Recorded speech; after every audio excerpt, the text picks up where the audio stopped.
थोड़ी देर अस रले दिन शुभल सुनाने उस तो बाद इंशाअल्लाह तो मेरे फरमाइशें मेरे दोस्तों की पूरी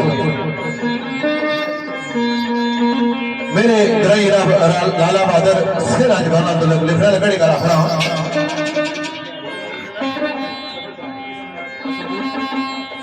मैं कोशिश कर रहा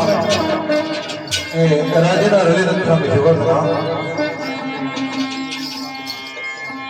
आख्या कि इसके लिए मंजिल बड़ी होगी है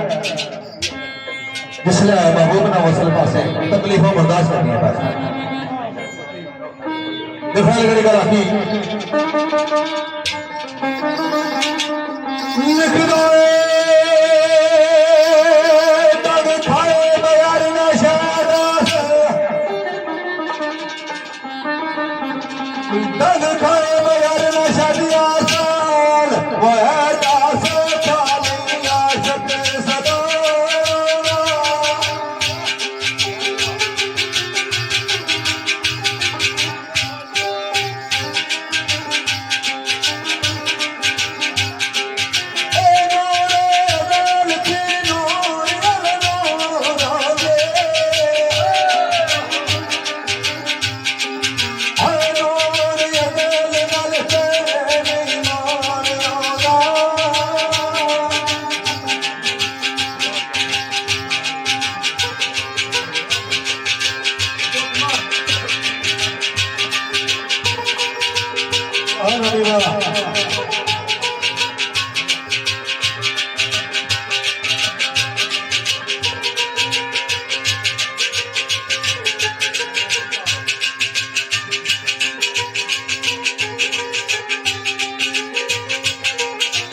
Thank